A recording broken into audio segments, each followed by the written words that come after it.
Hello, and welcome to the latest episode of the Jamf After Dark podcast, a podcast to introduce you to the people at Jamf, learn about what we're up to when it comes to managing and securing Apple devices, along with what is happening in the IT landscape. I'm your co-host, Kat Garbus, joined by co-host Sean Rabbit. I love how there's this nice calm voice that starts this podcast off, and then you get the chaos of me showing up here. So, Kat, how are you? Did you enjoy your JNUC? I enjoyed JNUC. I think maybe I'm the calm before the storm, the storm of Sean, but that's I, I got to go to Vegas immediately after going to Nashville, and I had a real life actual moment where I could determine which one was louder, and I think they're tied now at this point. Like you go down there to downtown Nashville, and it's like just noise from every corner of the room. I needed my AirPods updated before that point, so I could have used it as a nice set of earplugs or something. But now they finally have released 18.1, so now I can use that. So Yeah, you were in Vegas for Octane, if I'm not mistaken. yep, Octane was like the week after JNUX, so that was that's a lot. That's a That is a lot. lot. It's a lot. But AirPods are great. I love them. I love So them too. You know what I wanted to pay tribute to today? The iPod. 23 years ago today, oh yeah, Apple released the iPod, which I I think is exciting.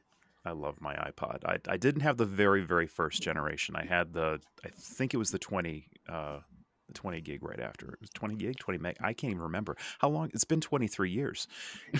It's been 23 years. Some of us, I think, burned CDs on LimeWire for the very last time and didn't know. I feel like burning CDs is a lost love language. That's just my thoughts. But I think if someone really cared about you, they burned you a CD because they took time to compile some music you might enjoy, and then also likely went on LimeWire where there were lots of threats and things and risked their computer's health to entertain you.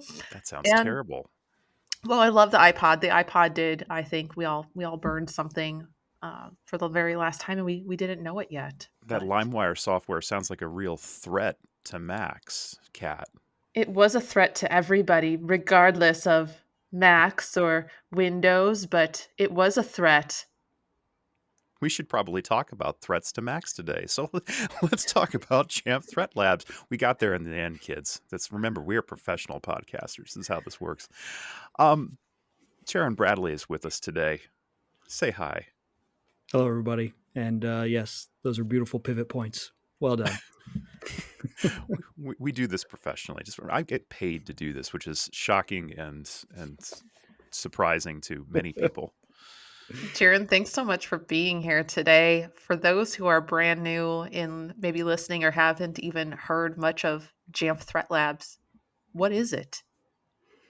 Yeah, so Jamf Threat Labs is made up of a group of individuals, essentially, where our job is to, you know, uh, we're dedicated to finding threats that are in the Apple ecosystem and making sure that our customers are protected from those threats, and that can go across, you know, various products, different teams working on different types of threats, right? Like my team, for instance, is focused specifically on Mac OS. We have individuals that are looking at also, network data, looking at iOS. So it's just basically it's one greater team, kind of, fighting the bad guys. So yeah. I mean, what does that look like in a normal day there? Are you just like surfing Pirate Bay constantly looking for new things, or like what are we doing here? LimeWire, actually. It's All just LimeWire all LimeWire the time. all Yeah. day. Yeah. I only obtained my media legally. Thank you very much. I had the iTunes store on there. I was a good boy. Ah, see, you already got it figured out. No, it's yeah. Well, the Pirate Bay is a great example of a fantastic place to find malware, even for the Mac OS environment and the Apple environment. But no, like we don't just sit there going through that. That's not to say we haven't before.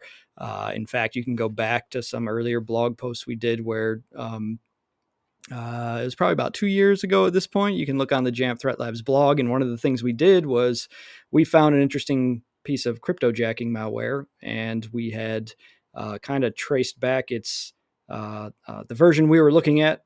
We clearly found was malicious and was doing some really shady stuff, coming packaged with a pirated version of Final Cut Pro. Um, and then essentially we kind of went through Pirate Bay and found all the historic versions of that Final Cut Pro that had been uploaded by the malware creator, and just kind of were able to tell this story of this malware and the changes it had gone through through different iterations. So although that was probably thrown out as a joke, that is something we've actually done, is just go across Pirate Bay looking for malware in the Mac OS world. Malware comes, constantly is distributed through pirated applications. So that is one thing we do. We keep an eye out on pirated applications to find where some of the newer malware is. But no, throughout the day we're doing a lot more than that. Also, right? We do a lot of surfing across what's out in the wilds, in terms of, you can do virus total searches. You can see what's being uploaded there. You can have rule sets for malware that are kind of running in these large databases and get an alert when one of those goes off. So on on top of that, we're doing a lot of tool development.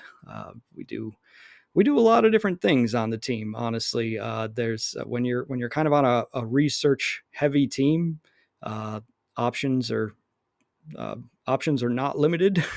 So it's more about finding, what's this project going to be for the next month? What are we going to try and like dedicate our time to, and then just kind of dive in deep on it. So yeah. How did we get founded? Like how did we get a Jamf Threat Labs at Jamf? Like what's the origin story there of, yes, we need a Jamf Threat Labs to help with this? From the perspective of like why do we exist, right? Like so if you look at the market share of Apple over the past couple years, we had this thing going for a long time where you were considered inherently safe, right? If you were on an Apple device. Right. And that went on actually for quite a long period of time. You remember even the old commercials, right? I'm a Mac, I'm a PC, like I'm a Mac, I don't get viruses. Meanwhile, Judge John Hoffman or whoever it was is sitting there coughing, saying he's got millions of viruses, and Justin Long is saying, "Oh, well, I don't have that problem," right? Like it goes back to even Apple claiming like we're we're safe on this side, which was a bit of a stretch. That wasn't 100% true, but overall, it wasn't that big of a stretch. If you had a Mac, you were probably safe from like 99% of malware that was out there. And a lot of that, I think, just has to do, or had to do at the time, with market share. As stuff kind of shifts, as more developers, especially, are kind of getting their hands on Mac, right? If you're an attacker who's going after a critical computer that might have access to a lot of different things, um, then you might be going after a developer. The odds are high that if you're going after a developer, they might be on a Mac, and you got to come ready. Like your tool set has to be equipped for that. So I think as this market share has shifted a little, we've seen more Apple devices in the work environment. So have we seen a shift of malware to the Apple ecosystem, and that's kind of hence why we were created. I also liked your Freudian slip, by the way, of Judge John Hodgman. Tell me what That's the podcast you listen podcast, to, but right? I didn't even just go John Hodgman, went straight to the judge. Judge John Hodgman. Yeah, It's actually those were fun podcasts. I haven't listened in a while, but those are always fun time killing podcasts. it's good stuff. We definitely not stolen any jokes from them in the past there for sure. Um, so we have the threat labs, which number one I think is kind of cool because it kind of just reminds me of the pure science world of like Bell Labs back in the day, where there's just people out there looking for stuff for the sake of looking for stuff, and that's useful and good. But let's say that I'm somebody who wants to give Jamf money. Where do I actually see your work showing up in products that we create? What do you affect? Where does it end up?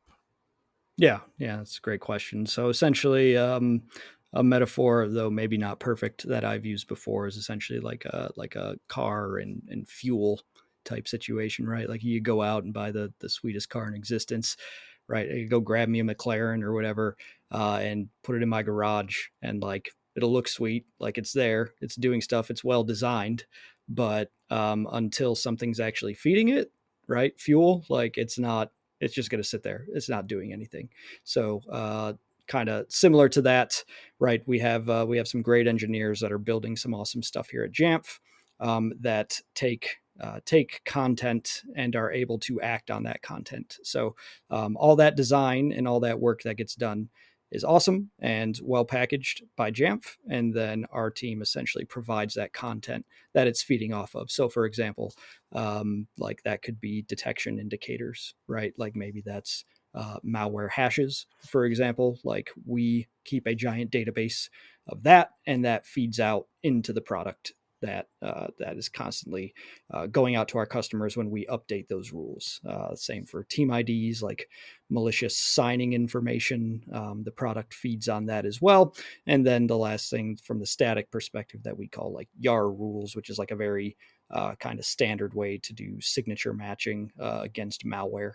We manage all those things on the static side, and the product takes those and does really cool things with them. But without that content, the product doesn't quite know what to look for. So that's essentially what we're doing under the hood to provide customers with a working product. I'm curious.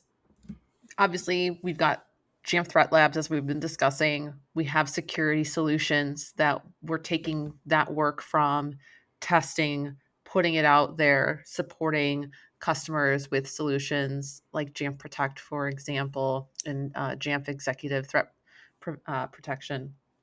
But I'm curious, how do we compare to other security solutions in the marketplace? Obviously, we're not the only one that's out there, but what makes us different and how does the Threat Lab support that? Yeah, what certainly sets us apart, like most notably, I think to a lot of people, is the fact that we're entirely Apple based. Like we do have like small pockets where like on the mobile side we might be looking at Android security stuff also, and the Android like threat landscape. And yeah, maybe we care a bit about the Windows threat landscape too because that tells us things. But at the core, like we're a team dedicated to the Apple ecosystem, which I've worked many jobs in many other places prior to coming to Jamf, where like my interest was always in the Apple side, but because there's such this big focus for security on the Windows side with all these massive companies running big like Windows, like infrastructure across the environment, like um, a lot of the effort from different products gets put there. It gets put on the Windows side because the market share is bigger, and then everything's kind of a port to the Mac side. And we don't have that problem. We're able to build something and design something specifically to run for Apple, and that's Apple first. And I honestly, like, to me, that's always been the big difference maker, both like for the product as well as like in my day to day work, where I get to focus solely on that. So, and I think that shows in a number of different ways when it comes to the detections that we're able to produce. So Yeah, I mean, it's like there's no point to looking for an exe file on a window on a Mac. It's like, great, congratulations, you've that's correct. Like you could make a couple arguments, and like if you want this ultra visibility, yeah, sure, maybe you want to know if a Mac is being used as like a pivot point for like a Windows environment, which would be a really strange thing to do. But could you do it? Yeah. But are you going to destroy your alerts probably with false positives? Like in order to try and get to that point? Yes, you are. And I've been at companies where that's the case, where you're looking at you're looking at computers that are identifying threats, maybe through some different like email servers, or somebody downloaded an attachment. That attachment was an exe, and you're flagging that like crazy, and you're doing that entirely on Macs. Like my time's kind of wasted sifting through all these alerts when really they don't mean anything on those Apple devices, right? Like what I want to know about is on my Apple device, is Apple malware present? And we get to kind of just scope in on that. It's going slightly off topic, but I think that's the biggest complaint that I hear from people is like they're going through their SIM or their SIEM or however you want to pronounce it. I don't care. I'm not going to get in a religious argument about this. This is fine. This is fine. But it's just like there's all this stuff that people are collecting in there for no good reason. And I'm Yeah. just going to go off for a second because I love one of our products. I love Jamf Connects. It's got the privilege elevation feature in it. But I have been asked so many times by people at this point, it's like, well, I want to know everything that they did when they had advanced privileges. Like, why? Don't you just want to know when something bad happens? Like, you're just filling up Splunk with more gigabytes of data that's never going to be looked at. Stop Yeah, doing this. yeah, and visibility into a particular event that occurs like is important, but if you're creating a needle in a haystack situation for yourself, that is also a problem, right? As well as if you're, going way over budget on data that's never going to be used. Like there is a balance, and it's kind of a notable thing in security is how do you strike that balance, and that's kind of unique to every different environment. So yeah, but So, how do you know for the team when you find something new? Speaking of all yeah. this data that's out there. Yeah, that's a good question. A lot of times, one of the biggest indicators that we generally find is usually, we're pretty heavy into VirusTotal, just like almost any kind of threat research company is. We use VirusTotal pretty heavily um, to kind of measure how well known something is or not. And if I don't know if you're a listener, if you've never used VirusTotal, just go there and plug a hash in, and you'll get a report on if that hash is thought to be malicious by a bunch of vendors or thought to be clean. So obviously, a pretty good indicator of if this is new or not is if you go to VirusTotal and you find something that's entirely labeled clean. So when we're doing kind of a report, we'll usually include that information, like we know this is new because nobody really seems to know about it, right? Like nobody's really talking about this despite the fact that it's been sitting here and it's been scanned by vendors and nobody's really certain. It's kind of that. Um, it's a long running problem in security where for a lot of people to know something is malicious, it first has to be out there in the wild and somebody kind of has to pick up on it, right? It's again, like when it comes to static based detection of malware, it's kind of the long running problem. How do you know something's malicious if you've never seen it before and nobody else has flagged it? Like you got to be the first one, right? Um, so we have a number of different ways that we go about doing that, and a number of different ways that we go about finding that initial malware. That could be through behavioral detections, which a lot of people are familiar with. Those that might be using Jamf Protect, right? We can see things happening on the system, and we can look for ways when systems or executables are behaving in a strange way, like I don't know. An easy one is maybe an executable goes and it modifies your proxy settings, and it points that proxy setting to the local host. Right. This is kind of a malware has done this in the past in order to like basically route data in a unique way where it goes through like a local server that points to a remote proxy server somewhere. Like that, we've seen all kinds of strange stuff where the attacker ultimately puts himself between as a way to intercept all the traffic on the system, It right? And seems like like you can, there's almost some sort of framework of attacks that you might have out there. That's what I'm hearing? yes. There's, I mean, MITRE ATT&CK framework is a great way to kind of learn about the different threats that are out there and the different actions that some malware has taken and stuff like that. And we try to categorize our detections into that framework so that they're a little easier to understand and look up. But basically, it's some of those behavioral detections. When you find an interesting executable, like maybe that gets done by some proxy software somewhere, and that's normal, right? Like that's for you to determine. But maybe it gets done by an executable that's not signed by a developer. It's running as hidden. It's in the temp directory. I don't know, a number of different factors. Like you can look for suspicious indicators that an executable is behaving strangely, and that's one way we do it.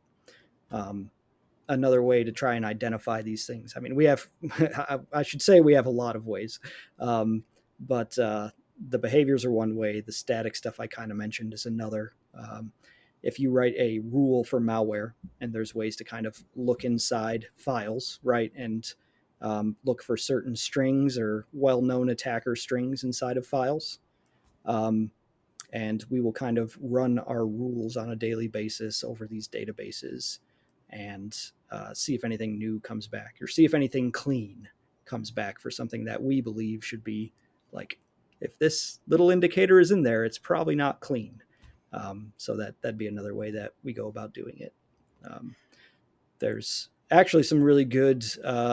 If you weren't at JNUC and you're waiting for the videos to come on, YouTube, we did a couple Threat Labs talks this year on just some of our internal tooling, like with the goal of kind of like revealing some of the black box that is Threat Labs. We just did some talking to the tooling of that we've been working on and that we use in order to creatively categorize and try and identify new threats. One was called Harvest. It's a tool we created called Harvest, and one is called Titan. And you can find when those talks go public, you can go find those and kind of learn a bit more about them. So just to kind of recap, we do some testing. We maybe found something. We kind of look at it against what's out there, how it behaves, the report. How do we let the world know? Like Jamf Labs, or Jamf Threat Labs found something. How do we put it out there to inform the community? There's a new malware that's been found. We found it. What's that like? Yeah, so when we find something that's brand new and we think that the world should probably know about it, right? Like we do generally try to blog about that piece of malware. Some of that might depend on how much time we have, but usually we try to set the time aside to say, hey, this is something brand new. Like if anybody's getting hit by this, like whether they're a Jamf customer or not, we think everyone should know about this. Other vendors should know about this, and other people should be kept safe. Like the fight in cybersecurity, ultimately, regardless competitors or not, like it is a greater fight that we're all trying to fight.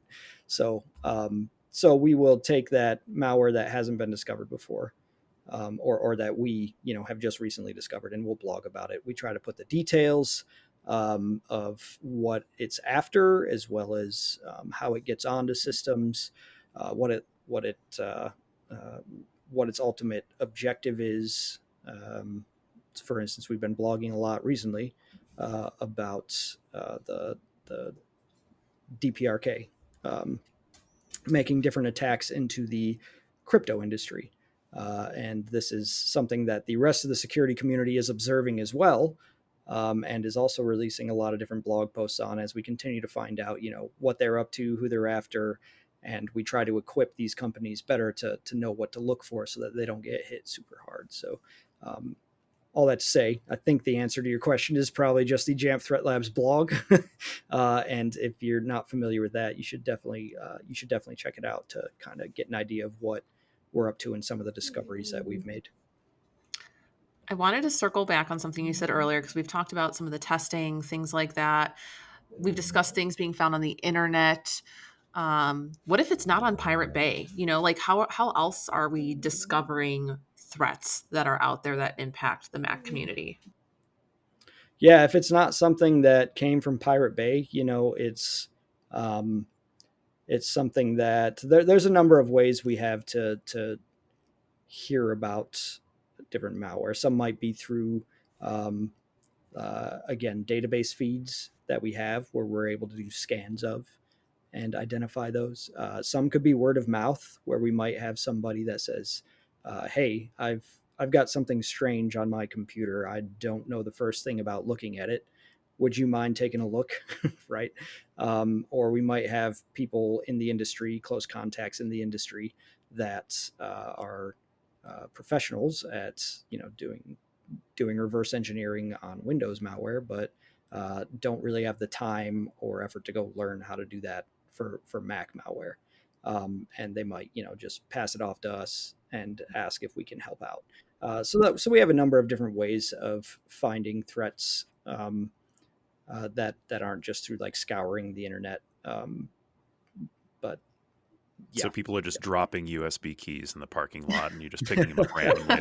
That's what I got off that. So not unheard of. Not unheard of. Maybe unheard of, like for me in my personal life, but certainly is an actual attack technique used in very, very high profile attacks. I Yeah. would love to know if anyone's actually caught by that at DEF CON before, but that's just me. I don't.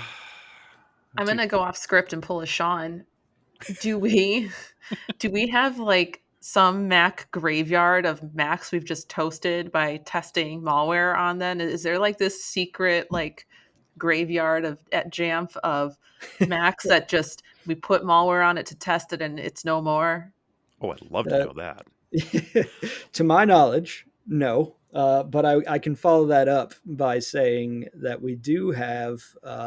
So for each one of my employees, I give them a Mac Mini essentially. Like it's a separate Mac Mini. If they're doing everything correctly, run it on a separate network. Like this should be isolated from your environment, and it's for the specific purpose of detonating malware, right? Now, the reason we can get away with this is because APFS snapshots exist. We call this running malware on bare metal, essentially, where you actually detonate it on the machine. And this honestly is my preferred way of doing it because a lot of malware, when it comes to virtual environments, will run some checks. Like you detonate the malware, the first check it does is like, okay, am I in a virtual environment? If I am, just exit and don't do anything because nobody's going to run whatever this attacker has created. Like nobody's just going to be running it in a virtual environment unless it's a reverse engineer of some type. And there's ways to get around that. There's ways to open that in a decompiler, debugger, and get around those techniques. But it is extra steps that nobody really wants to take. And if you're using like just a normal Mac Mini and it's an official computer, the malware will have no idea. So that being said, we also detonate in virtual environments sometimes because they're very easy to open malware, detonate it, and then close it. So that's definitely something we do also. But overall, the Mac Mini is a fun way to do it. And some of us will run that malware or infect the system in 1,000 different ways before we actually perform the reset. But it's all in the Nice. it's all in the mentality of research. We did had a running bet going on if it was going to be Buffington, myself, Ward, or Goldbig that was going to blow up their Mac Mini first by the number of times that we had to wipe the drives on it there on the CE team. So we haven't yet, as far as I know. I mean, I haven't burned through the flash drive yet on this thing, but I'm sure that the number of times that you got to whip open Apple Configurator is. Yes, I will say if you're detonating on a Mac Mini like malware and you have to reset the snapshot, like it does require going into maintenance mode. You got to hold the power button down, get back. Like it is kind of a pain compared to resetting a snapshot, but there are certain benefits to it from a malware perspective. So Uncompensated product endorsement. Tim's DFU blaster, greatest thing ever. Just press button in it. It puts it into DFU mode for you automatically. It's pretty nice. You just got to plug a USB-C cable in the right ports, and it just does it. okay, that sounds Yeah, incredibly useful. it's the guys at Two Canoes wrote that one. So hopefully somebody out there listening to the podcast will think that one's a useful one there. So, Yeah. So let's just say that it's cybersecurity month in beautiful October here in when we're recording this podcast. Um, I'm your average corporation that has 25 plus computers.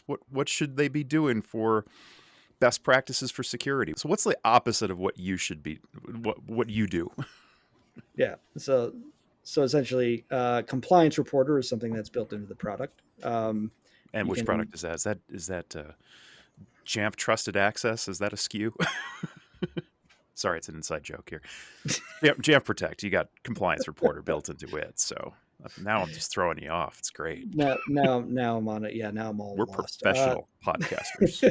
Absolutely. The compliance is going to go through the different rules on your essentially your fleet and let you know like which ones might not comply by best practices. Again, security is kind of about finding that balance. You don't want to lock the computer down so much that it's unusable to the user, but you also don't want to leave it so open that the door is there wide open for threats, right? Because like as we've determined, those are coming around more and more often for Mac OS. Yeah, checking your compliance benchmarks within your organization and trying to determine what that fine line is you want to set for various settings and what you want to abide by. And that was a cool new feature too at JNUC, which we made the announcement there with the compliance editor built into Jamf Pro instead of being a separate tool, which is available right this very second. If you need to deploy your compliance setting right this very second, just go to trusted.jamf.com and you can grab compliance editor and it'll make all the things. It's amazing. It even spits out a PDF that you can just print out and then smack the auditor with it. Like, I don't usually advocate for physical violence, but if you did want to like just whack somebody with a big old PDF of here's what we did, you can, or you can virtually do that by just emailing it to them very politely. That's also nice. So, but yeah, the fact that it makes that thing that would have taken a security team just weeks of documentation, just boom, press button, win cookie is nice. Jaron, is there anything that we didn't touch on that you wanted to share with listeners today? Uh, I mean, again, check out the Jamf Threat Labs blog, where we kind of release the different research that we've been doing and the different threats that we've been finding. I'd just say, like, even from a both a cybercrime perspective as well as an APT or advanced persistent threat perspective, like the Apple ecosystem is a real target now, and a lot of people are still kind of stuck on the fact that it wasn't and never will be. And that's not the case. We're finding malware on a regular basis as well, like both malware that's new samples of old malware as well as malware that's brand new, novel, and is just being uncovered as we go. So, yeah, I think just be wary and teach your users to not click on anything and everything. And yeah, I think that's It's a the great Teach message. perfect, your users. Got to teach my mother to stop doing that. Jeez. right? It was actually a perfect segment. My final question to you was any advice with it being Cybersecurity Month? What advice would you give? But it sounds like just don't click on it is maybe the summary Only of give that. your mother an iPad and nothing else. That's the correct answer. That's that's how. Yeah. that's not bad advice. I mean, um, but I think overall we're seeing two pretty consistent threats right now, maybe three. One is pirated apps, and that will always be a threat. Like that is always a spot to find malware, right? So teach your users if they're going to download, pirated apps, not to do it on their work computers. Like that should be a pretty minimal ask, right? Like it's pretty common sense. Probably do Um, it in hopes of, if there's something wrong with this, it's gonna just toast the Mac, the right, work computer, not my personal one. And, right. hopefully there's something on here to stop it from doing bad things. Yeah. Right. And I think not downloading pirated apps is probably just the good, period end of advice. But like, hey, let's not put it on the corporate environment, right? But the email said I need this special version of Adobe Acrobat in order to find out if I've won the special prize from that Nigerian prince. No, the Adobe Flash, you mean? They need that Flash I'll player, need that Flash player. um, I'll get that but from the LimeWire. yeah, from the LimeWire. Pirated apps will always be a hot spot to get malware. Another spot right now that you got to look out for: info stealers are a huge threat to Mac OS users. They are tricking users left and right, and they're convincing. Some info stealers, by the way, if you're not familiar with an info stealer, it's just basically a one-time run program that steals your whole keychain and all your kind of your browser cookies. Basically anything that could be used to impersonate you, it steals and then it gets off your system. It doesn't stick around. It's just it runs once and then it's gone. But in That doing sounds so, terrifying. it steals everything off your computer that it could ever want, right? So, and users are falling for that, and that's because some are targeted requests, like for example, if you're asked for a job interview or to even be on a podcast, we've seen users get asked to be on a podcast over LinkedIn. The day comes, and they say, "Please go install this podcast software." The user installs what they think is podcast software, but in reality, it just stole their keychain, right? Like this is there are convincing um, social engineering attacks that lead to that working. Others So might be don't info trust any stealers, emails coming from Merlin anymore. Gotcha. or Okay, yeah, yeah, that's yeah, fine. Yeah. anything that has to be on a podcast, right? Only no, I'm just kidding. Um, If you saw a call on LinkedIn to join the Jamf After Dark podcast, it wasn't us. It wasn't us. but outside of just the targeted info stealers are also info stealers that are being hosted within fake apps, even on purchased Google ad space. So, for instance, and again, you can check out the Threat Labs blog for this, but Arc web browser, for example, a pretty popular web browser now on Mac OS, somebody had bought a Google sponsor ad for that, that was an attacker, and then they created a website that looked identical to the Arc browser website. But in reality, when you install this one, it steals your keychain. You don't even get a browser out of it, right? Like, and it's very, very convincing. So, like, just being careful, especially if you see a dialogue that pops up and asks for your password. That is probably an Apple script pop up.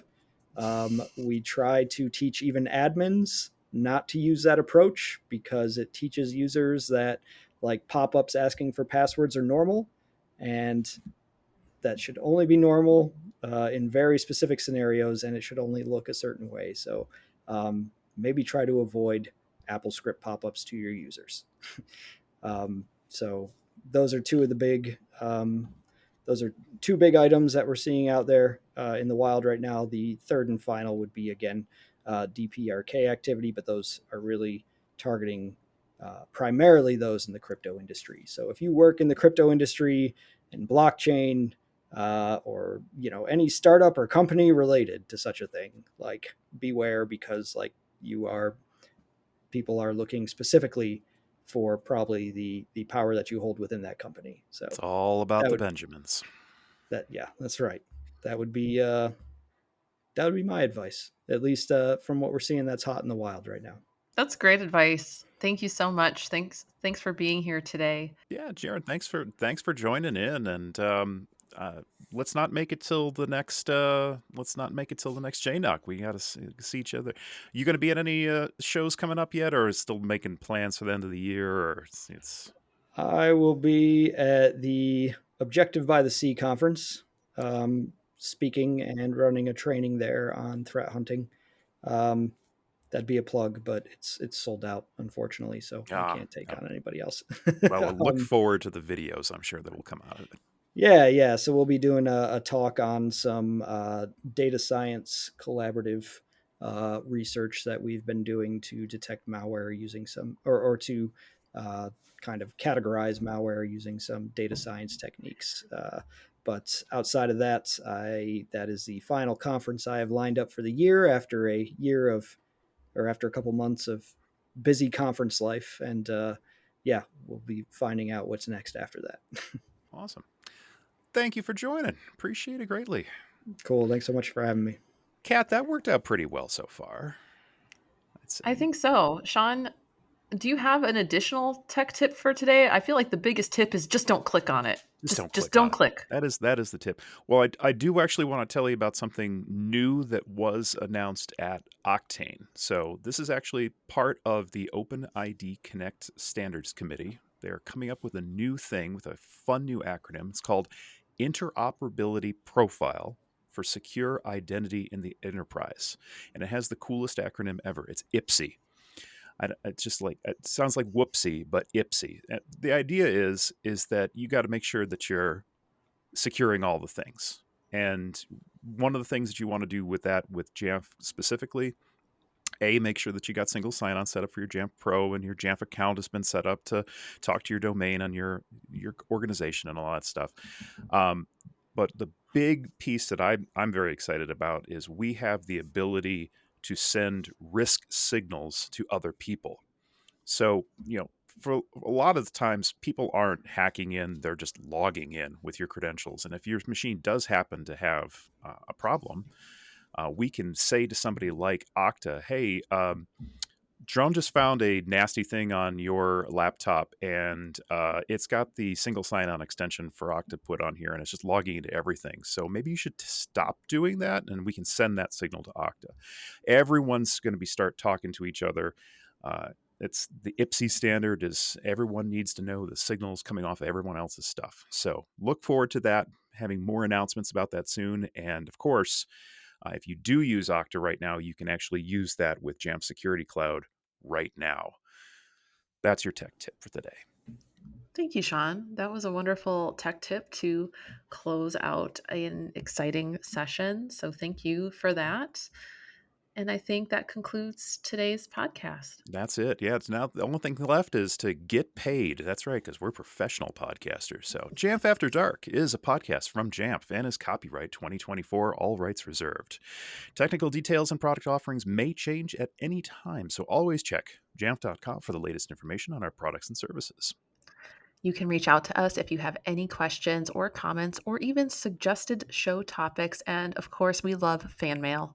Simply send a friendly email to info@jamf.com with the subject line "Attention to the podcast." We are also a sponsor of the Mac Admins Foundation, and a whole bunch of Jamfs are available on the Mac Admins Slack channel. Of course, if you need support, visit support.jamf.com to open a ticket to get your technical questions answered. Very special thanks to our guest this week, Jaron, and very special thanks, as always, to our audio engineer, Merlin, who you should never trust when he sends you an email. That's fine. But to the M&M team, Merlin and Martin, we appreciate you keeping us sounding great. Until next time, for Kat Garbus, I'm Sean Rabbit. And for Sean Rabbit, I'm Kat Garbus. We'll catch you after dark again. And just don't click on anything. Just don't click on things. Good night. Give your mom an iPhone.